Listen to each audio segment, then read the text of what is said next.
মিষ্টি। সে নসিরাম এক খ্যাপা, যে একদিন সে রোজ খ্যাপামি করে, সকলে জানে তো খ্যাপা পাগলা। তা সে একদিন দেখছে একটা শ্মশানে গিয়েছে, শ্মশানে সেখানে আগেকার দিনে হতো কেউ মারা টারা গেলে বা একটা মৃত আসৌচ, আর একটা হলো জন্ম হলে জন্মাসৌচ, তখন এই মাটির হাঁড়ি টাড়িগুলো ফেলে দেওয়া হতো, তারপর আবার নতুন হাঁড়ি আনতো। যারা গরিব মাটি কিনতে পারবে না তখন তাকে অগ্নি সৎকার করতো, মানে আগুনে পুড়িয়ে দিত। আচ্ছা, তো সে যেখানে হাঁড়িকে ফেলা হবে সেটা একটা হাঁড়ির শ্মশান, মানে হাঁড়ির ডাইনি হয়ে আছে। সে নসিরাম একটা বাঁশের লাঠি নিয়ে সেই হাঁড়িগুলোকে ভাঙছে, কিছু নেই তার কাজ, হাঁড়ি ভাঙছে কেন, শ্মশানের হাঁড়ি, সে তো হাঁড়ির জায়গায় পড়ে আছে। তা সকালে দেখছে এই নসিরাম আজকে একটা কি শুরু হয়েছে, আর সেই দুপুরের দাবদাহ না রোদ, সেই রোদে ঘামে গরমাক্ত হয়ে সে লাঠিটা নিয়েছে, গাছের নিচে এসে বলছে, ও আর পারি না। কে পারতে বলছে তোমাকে নসিরাম? তুমি হাঁড়ি ভাঙছো কেন? আমাদের কাজও সেরকম, আমরা রোজ বলি আর পারি না। কে পারতে বলছে তোমাকে? ছেড়ে দাও না, দেখো ছেড়ে দাও, নেই আর পারি না, আমাদের হাঁড়ি ভাঙা কাজ, এই আমরা রোজ হাঁড়ি ভাঙছি, বুঝতে পেরেছেন? তো আর তাতে ক্লান্ত হয়ে বলছে আর পারি না। কে পারতে বলছে তোমাকে? কেউ দিব্যি দিয়েছে মাথা, তোমাকে পারতে হবে? কেউ দেয়নি না, সেই যে এটা বলা হচ্ছে না। তো এই যে একটা গান আছে না, আমি নিজ হাতে বিষ করেছি পান, তার জন্য দায়ীকে, বুঝতে পেরেছো? তবু এসো। তো ঠাকুরও বলছেন যে দেখ, যারা ঠিক ঠিক মন হয়েছে তাদের ভগবানের কথা বলি, আর যাদের মন নেই তোরা আমরার অম্বল খেয়ে গিয়ে যা, আর যখন অম্বল হবে তখন ওষুধ নিতে আসি। এটাও বলে দিলেন, অম্বল হলে তখন কি হবে, আমার কাছে আসবি, আমি ওষুধ দেবো। ভবরোগ বৈদ্যম, ঠাকুরের কথা দেখুন। তা বললেন, অতএব এই যে বললেন যে এই উপনয়ন করে তখন তাকে আচার্য বলা হয়। তো সেই আচার্য, তার উপাধ্যায় 10 জন উপাধ্যায় হলে এক আচার্য হবেন, 100 আচার্য হলে এক পিতার সমান, আর সহস্র পিতা এক মায়ের সমান না। গুরুত্বের অতিরিচ্যতে, তিনি পৃথিবীর থেকেও গুরুতর, এটা যুধিষ্ঠির বললেন না। তারপরে আমরা শেষের দিকে আসছি, এটা 34 নম্বরে আছে, 12টা 10। আচ্ছা ঠিক আছে। তা সেখানে একটা সেটে 4টে আছে, এটা বিখ্যাত, খুব সুন্দর, আমরা প্রায় পাই। সে এটা হচ্ছে কাচ বার্তা কিমাশ্চর্যম কপন্থা কশ্চ মোদতে, এই 4টি প্রশ্ন আছে। বদমে চতুর প্রশ্নান মৃতা জীবন্তু বান্ধবা।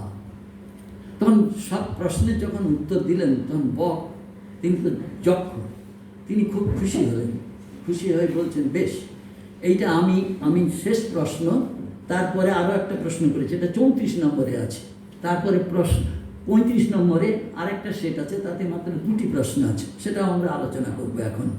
তা বলছেন কাজ বার্তা, বার্তা মানে কি, খবর, আজকের খবর টেলিভিশনে শুনি, আজকের প্রধান খবর এই, ওগুলো কোনো খবর নয়। কাজ বার্তা, কি বার্তা বললেন? তা বলছেন অস্মিন, যুধিষ্ঠির উত্তর দিচ্ছেন, অস্মিন মহামোহময়ে কটাহে সূর্যাগ্নিনা রাত্রি দিবেন্ধনেন কাল জীবানি পচতি ইতি বার্তা। কি হরিবুল বার্তা, কি বলছেন? মানেটা হচ্ছে অস্মিন মহামোহময়ে কটায়, মোহ, আমরা মোহেতে চলছে, একটা ডিলিউশন, মেন্টাল ডিলিউশন। কোথায় চলেছি জানি না, কেন চলেছি জানি না, আর সেখানে পৌঁছেই বা যেখানে যদি পৌঁছাই কোনো দিন কী করবো তাও জানি না, কিছুই জানি না, একটা মোহের ঘরে চলেছি। মোহ, এই মোহগুলোকে বলা হয় ডিলিউশন, এটাকে বলা হয় মেন্টাল ডিলিউশন। আর একটা আছে এরকম যে আমাদের ভ্রান্তি, সাধারণত সাইকোলজিতে 3টে বলা হয়, একটা হচ্ছে ইলিউশন, একটা ডিলিউশন, আর একটা হ্যালুসিনেশন। একটা ইলিউশন কাকে বলে? একটা বস্তু থাকবে, তাকে অন্যরকম হবে, অতত্রূপ প্রতিষ্ঠা, অতস্মিন তদ্বুদ্ধি, এটা শাস্ত্র বলছেন। যেমন একটা দড়ি পড়ে আছে, দড়িটাকে অন্ধকারে সাপ বলে মনে হচ্ছে, এটা হচ্ছে ইলিউশন, ইলিউশনই নলেজ, ইলিউশনই। এই যে জ্ঞানটা হচ্ছে এটা ঠিক জ্ঞান নয়, দড়িকে দড়ি জ্ঞান হবে, সাপকে সাপ জ্ঞান হবে, দড়িকে সাপ, সাপকে দড়ি, দুটোই ভ্রান্ত জ্ঞান, তাই না? কিন্তু জ্ঞান তো একটা হচ্ছে বটে, কিন্তু সেই জ্ঞানটা ঠিক জ্ঞান নয়, যেন এটা ইলিউশনারি নলেজ। আরেকটা হচ্ছে ডিলিউশন, এটা হচ্ছে মেন্টাল, মনে হলো এই লোকটা আমার ক্ষতি করবে, কথাই নেই বার্তা নেই, তার সঙ্গে কোনো দিন জানা নাই এই লোকটা আমাকে ক্ষতি করবে, বাস মনে ধরে নিলাম, ওইটা গেঁথে গেল। আর তাকে দেখলে বাস যারা দেখতে না তার চলন বাঁকা, তাকে সহ্য করতে পারি না, এই তো এই অবস্থা হয়। তারপর আরেকটা হচ্ছে হ্যালুসিনেশন, এটা ডেঞ্জারাস জিনিস। এটা হচ্ছে মেন্টাল যারা পেশেন্ট এদের ট্রিটমেন্ট করাতে হয়। সে হঠাৎ দেখছে ওই দেওয়াল থেকে অনেক সব অস্ত্রধারী আমাকে মারবার জন্য আসছে, কিচ্ছু নেই, হ্যাঁ কিচ্ছু নেই। আমি এরকম একটা ছেলেকে জানতাম, সে আমার সঙ্গে গাড়িতে যাচ্ছে, সে কত আজকে আমাদের ইয়ে আছে কি IMF না কি একটা অর্গানাইজেশন আছে, তার প্রেসিডেন্ট হয়েছে, সে সেই রোগ থেকে মুক্ত হয়েছে ভগবানের কৃপায়, ঠাকুরের কৃপায়। সে গাড়িতে যাচ্ছে, যেতে যেতে হঠাৎ আমাকে মহারাজ, আমি তো কি খুব আতঙ্কিত হয়ে বলল, এই দেখুন এই কতগুলো লোক বন্দুক নিয়ে আমাকে মারতে আসছে। আমি আরে শুনেছিলাম বটে এই ছেলেটা এরকম একটু গোলমাল আছে, আমি তো কোথায়, ওই দেখুন সামনে। আমি তো শোনো, আমি আছি তোমার সঙ্গে, কেউ তোমার গায়ে হাত দেবে না, না আমি তোমাকে আসিও বিরেস্টে আসিও। তাকে এরকম জোর করে বললাম, না আমার খুব ভয় হচ্ছে। ভয় করো না, ফিয়ার নট, ভয় করো না, আমি আছি, আমি আমার জীবন দিয়ে তোমাকে রক্ষা করব। তখন সে বলছে, তারপর যেতে যেতে গল্প অন্য প্রসঙ্গ করতে করতে চলে এলো। তার কী ব্যাপার, সেই লোকগুলো আছে না, নেই, চলে গেছে তারা, না আপনি আছেন বলে আসেনি। আমি তো যা বাবা বাঁচলাম, তোমার তার কী হলে আমি তো বাঁচলাম মনে হয়। হ্যাঁ, এই হচ্ছে হ্যালুসিনেশন। তো এইগুলো হচ্ছে কি মানুষ সেটা যে আমরা দেখছি রোজ, সেগুলো ঠিক দেখা হচ্ছে না। এই যে চারটে দোষ আমাদের রয়েছে।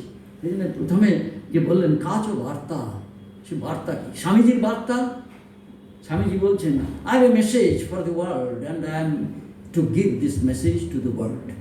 What is that message? শৃণ্বন্তু বিশ্বে অমৃতস্য পুত্রা, listen me children of immortal bliss. এই বার্তা আর এই বার্তা, সেই বার্তা শুনলে কাঁপতে আরম্ভ করবে, বুঝছেন?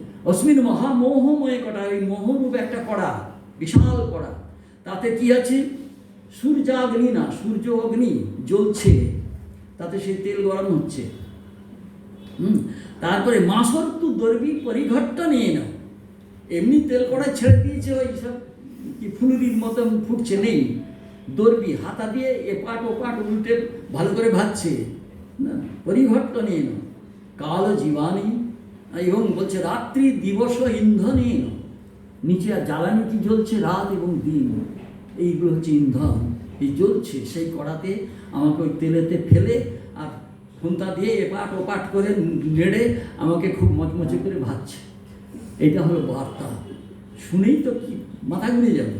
স্বামীজি বললেন না, তোমরা অমৃতের পুত্র, হ্যাঁ এই হচ্ছে বার্তা। কি সুন্দর কথা, এই হচ্ছে বেদান্তের বার্তা।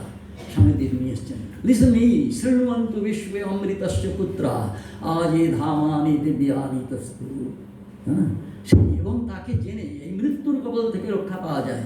তমেব বেদাহমেতম পুরুষং মহান্তম, তমেব বিদিত্বা অতি মৃত্যু বেতি নান্য পন্থা বিদ্যা জয় নামায়। সেই পুরুষকে জানলে তুমি মৃত্যুর পরপারে যেতে পারো, এছাড়া আর কোনো উপায় নেই।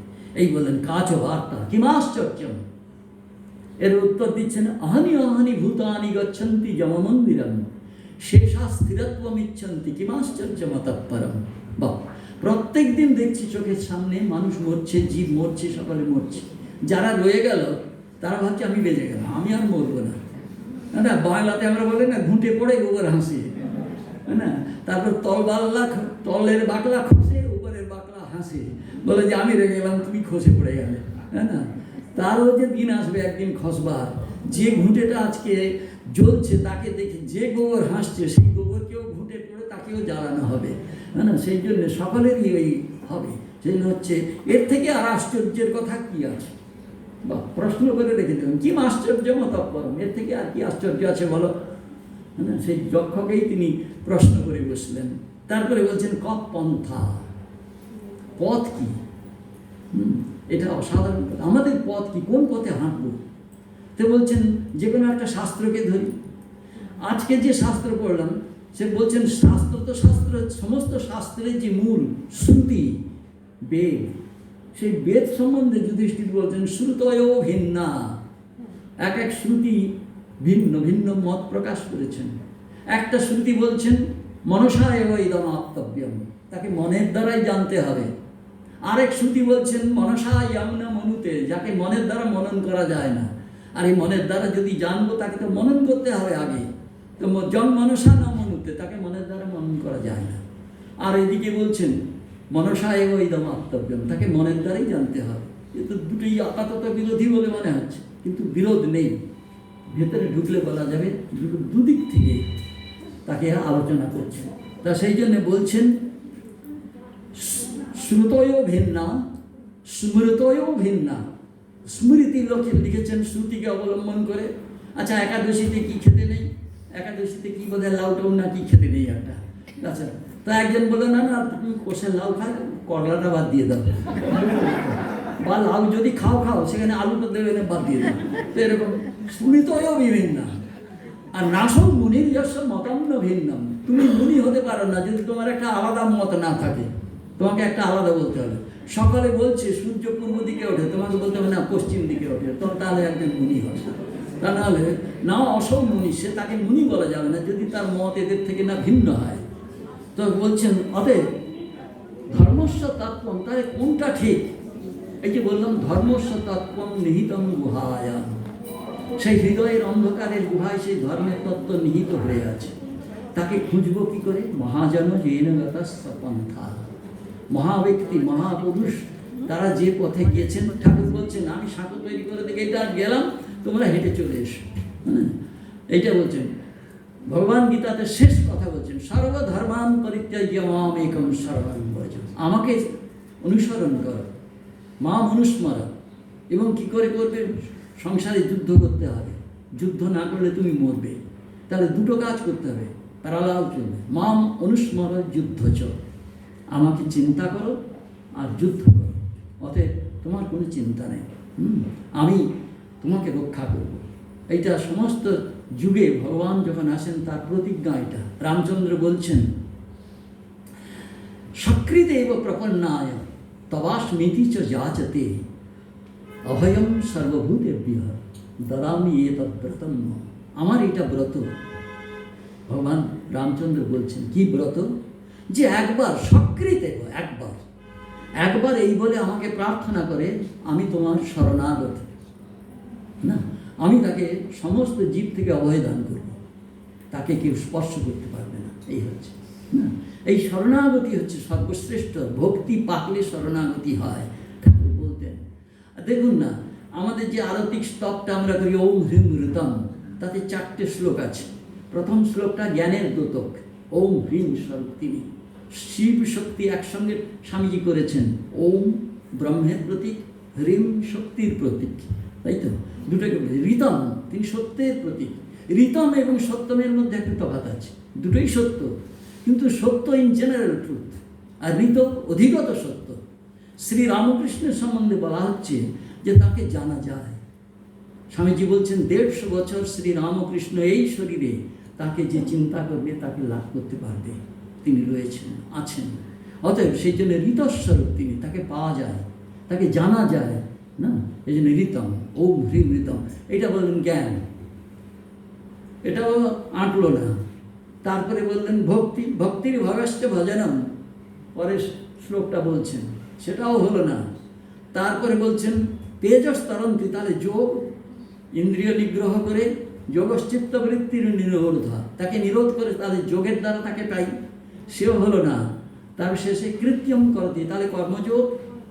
স্বামীজি নিজেই বলেছেন যিশু প্রেমের দ্বারা, বুদ্ধ জ্ঞানের দ্বারা যে অবস্থায় পৌঁছেছে যে কোনো মানুষ এই নিষ্কাম কর্মের দ্বারা সেইখানে পৌঁছবে। নিষ্কাম কর্ম মানে কি? সংক্ষেপে 2টি শব্দ জেনে নেবে, একটা হচ্ছে তদর্থম, একটা মদর্থম।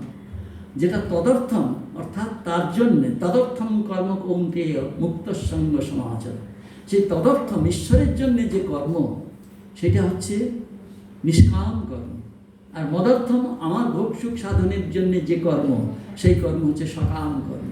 অতএব ওই তদর্থম কর্মটা আমাকে করতে হয়। তদর্থম কর্ম কৌন্তেয় মুক্ত সঙ্গ সমাচার, সেই তদর্থম, সেই কর্ম এই যে যিনি করছেন, তাহলে সেই বলছেন, তখন স্বামীজি বলছেন 4টে যোগ বর্ণনা করে কিছুতেই হলো না। কি হলেন? তস্মাৎ ত্বমেব শরণম মম দীনবন্ধু। কারণ এই শরণাগতি কেন? আমরা জানি ঈশ্বর অমিত তেজ, ক্ষমতা সম্পন্ন, তার কোনো উইকনেস নেই। আছে, খুব আছে, একটি উইকনেস আছে। সেই উইকনেসটা ভক্তরা আবিষ্কার করে ফেলেছে, আর তাই দিয়েই ঈশ্বরকে কবজা করেছে। কি না? শরণাগতি। স্বামীজি সেই জন্য বলছে তস্মাৎ ত্বমেব শরণম মম দীনবন্ধু। এটা দুর্বাসাকে ভগবান বলছেন, যারা আমার জন্যে সব কিছু ত্যাগ করে এসেছে, সে অম্বরীশের সম্বন্ধে বলছেন, আমি তাকে কি করে ত্যাগ করব? অতএব আপনি পথ দেখুন। তখন বলে, তাহলে তুমি কি চাও তোমার এই সুদর্শন আমার গলাটা কেটে দেয়? বলে, ওটা আমি জানি না। না, কোনো উপায় তো বলো। তো বলে, একটি উপায় আছে, আপনি অম্বরীশের কাছে গিয়ে ক্ষমা চান। সে ক্ষমা চাইলে, সে যদি বলো সুদর্শন তুমি ফিরে যাও, সে ফিরে যাবে। আমি বললে ফিরবে না। তখন গেল। এই হচ্ছে যে ভগবানের শরণাগতি। এটা রামানুজ সম্প্রদায়ের প্রপত্তি। এটা গীতার সর্বশেষ কথা। সর্বধর্মান পরিত্যজ্য মাম একম শরণম ব্রজ অহম ত্বাম সর্বপাপেভ্যো মোক্ষয়িষ্যামি মা শুচ। মা শুচ, think not, I will deliver you from all sorts of sins, only you surrender unto me and give up all other dharmas and ways and means. ব্যাস, সব কিছু ছেড়ে আমাকেই শরণাগত হও, আমি তোমাকে রক্ষা করব। I will be the deliverer of you. এই যে কথা ভগবানের প্রতি স্বামীজি সেটা বলছেন। সেই জন্য ওইটা তার উইকনেস। শরণাগত হবে। বেড়ালটা রোজ দুধ খাচ্ছে, সকালে গিয়ে মার কাছে নালিশ বেড়ালটা। তখন মা করছেন কি, আচ্ছা তোমার জন্যই তো আশকার পেয়েছে, তুমি কিছু বলো না। তখন মা একটা লাঠি নিলেন, আর বেড়ালটা জানে কোথায় শরণ নিতে হবে, সে মায়ের পায়ে উঠে পড়লো। তোর মা লাঠি ফেরত, দেখো শরণাগত হয়েছে। আর কিছু করতে পারবে না। কারণ যখন ভগবানের শরণাগত হয়, এইটা তার উইকনেস, যে আমার শরণাগত হয় আমি তাকে কিছু, বাস তখন আমি তার কাছে বাঁধা পড়ে যাই না। সেই না তস্মাৎ ত্বমেব শরণম মম দীনবন্ধু। কি সুন্দর কথা দেখো। তা বলছেন পথপন্থা, সেটা বলছে সেই মহাজন যে পথে গেছে। আমরা বাংলায় একটা গান আছে না, মহাজ্ঞানী মহাজন যে পথে করে গমন হয়েছেন প্রাতঃস্মরণীয়, সেই পথ লক্ষ্য করি স্বীয় কীর্তি ধ্বজা ধরি আমরাও হব বরণীয়। তাই তো, এই হচ্ছে পন্থা, পথ। তারপর বলছেন কশ্চ মোদতে। সুখী কে সুখী? বলছে তার প্রচুর টাকা কড়ি যার আছে সুখী। এই যে আজকালকার যারা শোকাউট ধনী যাদের বলা হয় টাইকুনস, বুঝেছো? এই যে টাইকুনস, যেমন ধরুন আজকে আমেরিকা সব থেকে ধনী, সে জানে যদি ভগবান কেউ থাকে আমেরিকার প্রেসিডেন্ট, বুঝতে পেরেছেন? তাদের যখন WTS ধূলিসাৎ হয়ে গেল, তাদের সেই অহংকারী উত্তুঙ্গ স্মৃতিটা যখন মাটির সঙ্গে মিশে গেল, তখন সেই প্রেসিডেন্ট বলেছিলেন ও গড। প্রথম মুখ থেকে তার এই কথা বেরিয়েছিল, ও গড।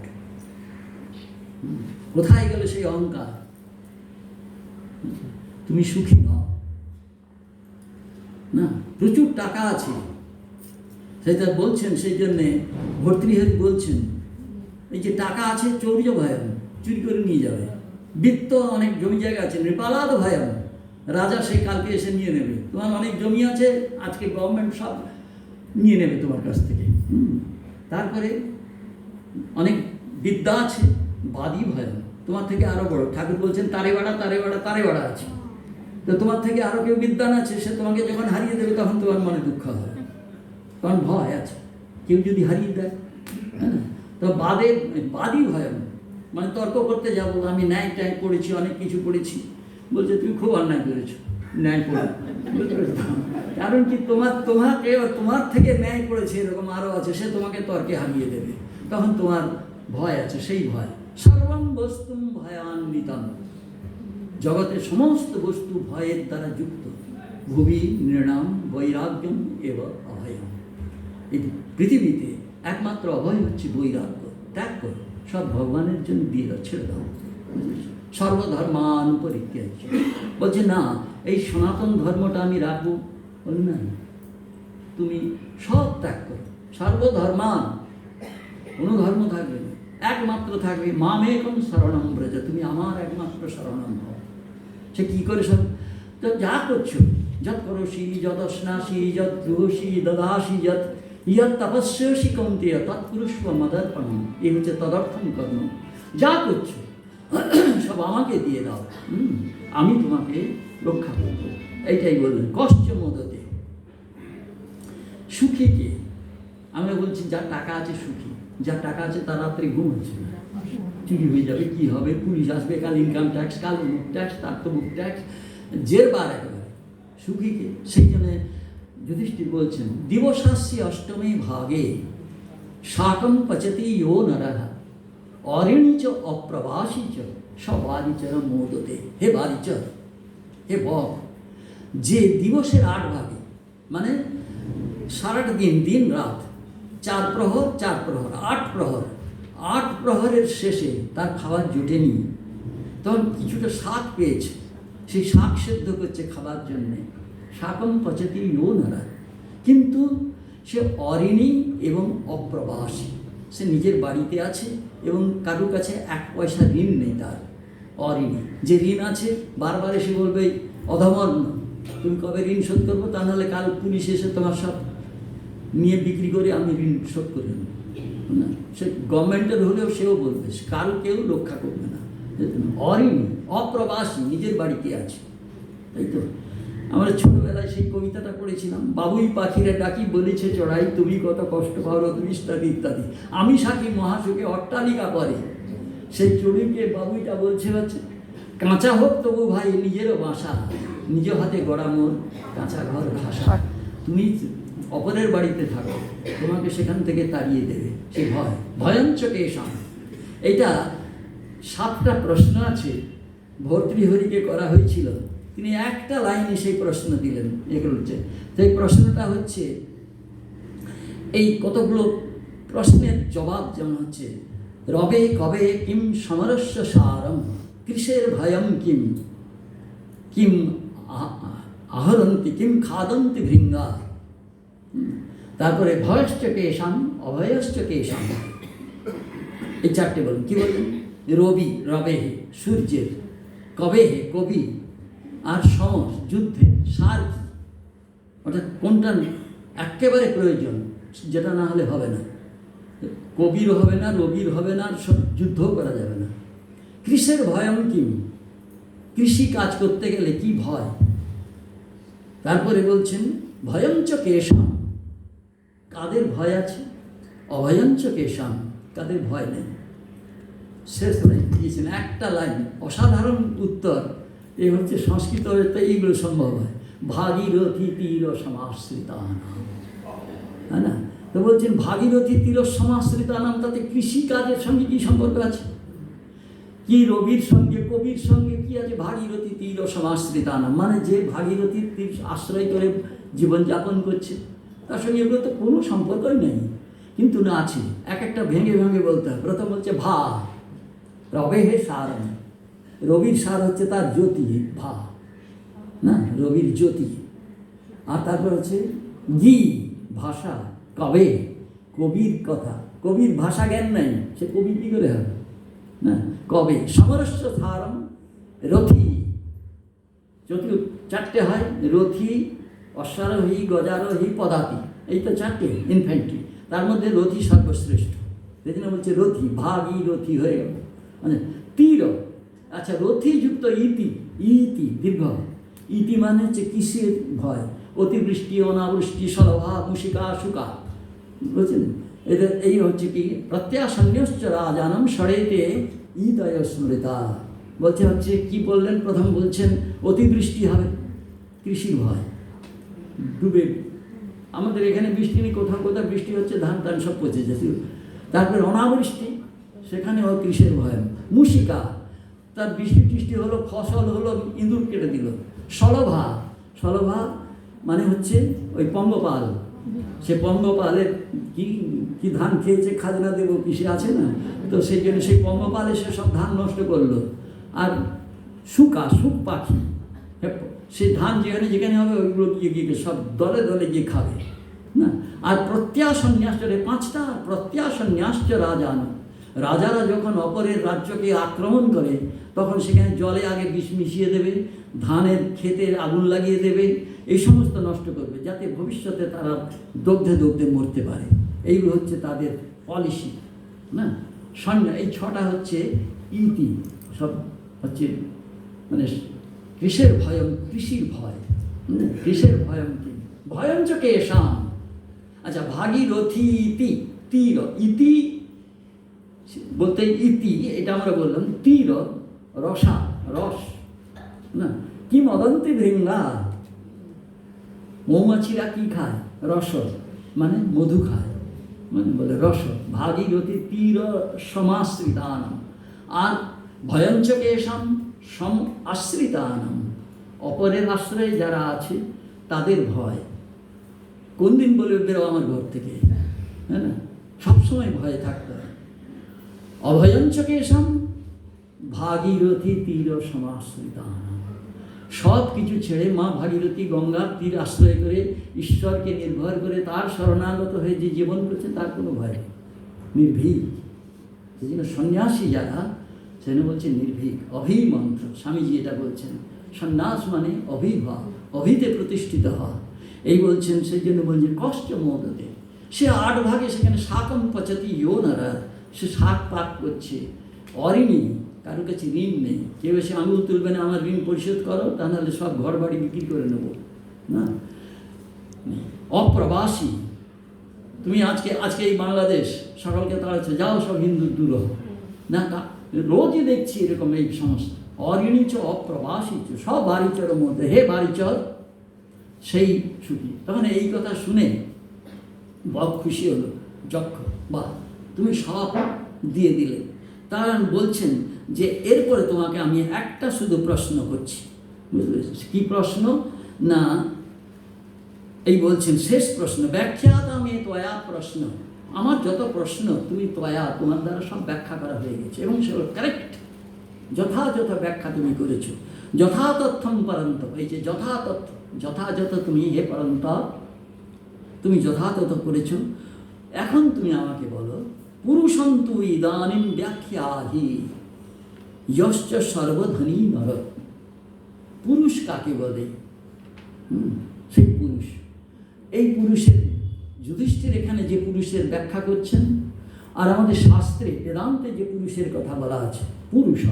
বেদান্তেরটা আগে বলে দিচ্ছি, পুরুষয়নাথ পুরুষ, সমন্তাৎ পুরনাথ বা পুরুষ, যিনি আমাদের হৃদয় পুরীতে শুয়ে আছেন তিনি পুরুষ। হ্যাঁ, হৃদয়ে ভগবান আছেন তিনি পুরুষ।